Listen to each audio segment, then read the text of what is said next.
Assalamualaikum warahmatullahi wabarakatuh. Kembali lagi kita pada pembelajaran bahasa Indonesia. Nah, sekarang siswa ibu kita akan membahas tentang teks cerita sejarah. Sebelum siswa ibu mengerjakan tugas yang akan ibu berikan nanti, kita simak baik-baik apa itu teks cerita sejarah. Nah, di sini sudah tampil di layar kita ciri-ciri teks cerita sejarah, yaitu diantaranya pertama, disajikan secara kronologis. Nah, yang perlu diketahui oleh siswa ibu, apa itu kronologis? Kronologis di sini adalah urutan peristiwa atau urutan kejadian. Nah, ciri yang kedua, dia berbentuk cerita ulang. Jadi teks cerita sejarah ini adalah cerita ulang. Dan ciri yang ketiga, dia menggunakan konjungsi temporal. Apa itu konjungsi temporal? Konjungsi temporal ini yang perlu siswa ibu ketahui adalah dia adalah kata penghubung, menunjukkan waktu masa lampau atau telah berlalu. Terakhir, cirinya isi cerita berupa fakta nyata. Jadi cerita ini benar-benar terjadi. Nah, itu demikian ciri-ciri teks cerita sejarah. Nah, sekarang kita lanjutkan pembahasan kita. Nah, selain ciri-cirinya, yang perlu siswa ibu ketahui, teks cerita sejarah dia terbagi menjadi dua bagian. Nah, yang pertama, fiksi, yang kedua, non-fiksi. Apa itu teks cerita sejarah fiksi? Nah, di sini sudah ibu tuliskan. Teks cerita sejarah yang tidak nyata atau imajinasi. Jadi teks cerita sejarah fiksi ini dicampur dengan hasil imajinasi si penulis dalam penyajian ceritanya. Nah, meliputi diantaranya novel, cerpen, legenda, roman, dan lain-lain. Sedangkan teks cerita sejarah non-fiksi yang perlu siswa ibu ketahui adalah di sini teks cerita sejarahnya bersifat nyata atau benar-benar terjadi. Nah, meliputi diantaranya biografi, autobiografi, cerita perjalanan, catatan sejarah, dan lain-lain. Nah, itulah demikian bagian dari bentuk teks cerita sejarah. Nah, dari penjelasan ibu tadi, yang akan kita bahas nantinya adalah novel. Jadi pembahasan kita hanya satu, novel sejarah. Nah, apa itu novel sejarah? Yaitu novel yang di dalamnya menjelaskan dan menceritakan tentang fakta kejadian masa lalu yang menjadi asal muasal atau latar belakang terjadinya suatu peristiwa yang memiliki nilai sejarah namun disajikan dengan daya khayal atau imajinasi fiktif.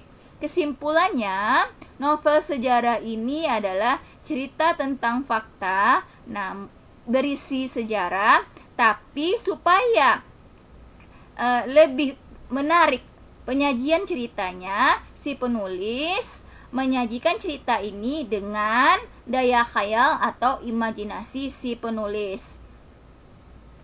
Oke anak-anak, kita sudah mengetahui tentang apa itu teks novel sejarah. Nah, yang penting diketahui oleh siswa ibu di sini adalah, dan yang akan menjadi tugas selanjutnya adalah, siswa ibu harus mengetahui apa itu struktur teks novel sejarah.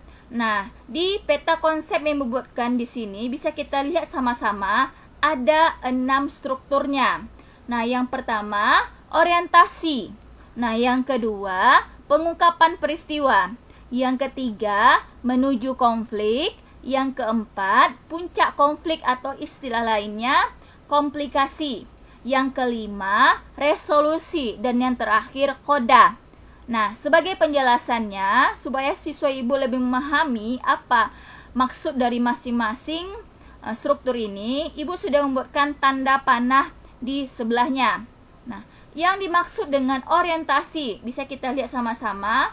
Orientasi di sini yaitu bagian awal teks cerita yang berisi pengenalan tokoh.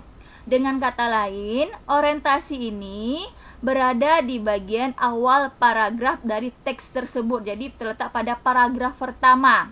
Nah, sedangkan pengungkapan peristiwa yang dimaksud adalah di sini muncul masalah atau awal munculnya masalah. Nah, mulailah pertentangan atau kesukaran yang terjadi di antara para tokoh. Nah, sedangkan menuju konflik, yang dimaksud menuju konflik itu adalah terjadi peningkatan masalah para tokoh cerita. Nah, tadi sebelumnya sudah muncul awal masalah. Nah, awal masalah tadi perlahan-lahan menuju konflik. Nah, menuju pertikaian atau perdebatan. Nah, itulah yang dimaksud dengan menuju konflik. Dan yang keempat, puncak konflik atau komplikasi. Nah, yang dimaksud dengan komplikasi, yang perlu siswa ibu ketahui, komplikasi ini istilah lainnya puncak konflik atau klimaks. Nah, di sini situasi mulai memanas. Situasi mulai panas, terjadi pertikaian yang hebat di antara para tokoh, akan terjadi perubahan nasib para tokoh. Nah, itulah puncak konflik. Nah, yang kelima, resolusi. Nah, resolusi ini disinilah muncul penyelesaian masalah antara si tokoh baik, tokoh jahat, dan tokoh penengah. Nah, disinilah mulai masalah tersebut perlahan mulai sedikit berkurang. Nah, dan yang terakhir baru ditutup dengan koda. Nah, koda di sini yang perlu siswa ibu ketahui adalah dia berisi pesan penulis. Nah, pesan penulis ini terkadang kala diwakili oleh isi cerita dari seorang tokoh dalam penulisan tersebut. Nah, tapi yang perlu siswa ibu ketahui, tidak semua novel sejarah itu ada kodanya. Oke, itulah sekian dari penjelasan ibu tentang materi kita kali ini. Selanjutnya, silahkan siswa ibu mengerjakan tugas yang telah ibu lampirkan. Oke, siswa ibu, bisa kita lihat pada layar. Inilah tugas yang akan siswa ibu kerjakan. Bunyi pertanyaannya, berdasarkan kutipan novel Kemelut di Majapahit, identifikasilah struktur teks cerita tersebut. Nah, Kemelut di Majapahit ini sebelumnya siswa ibu sudah mengerjakan tugas, artinya sudah membaca teksnya.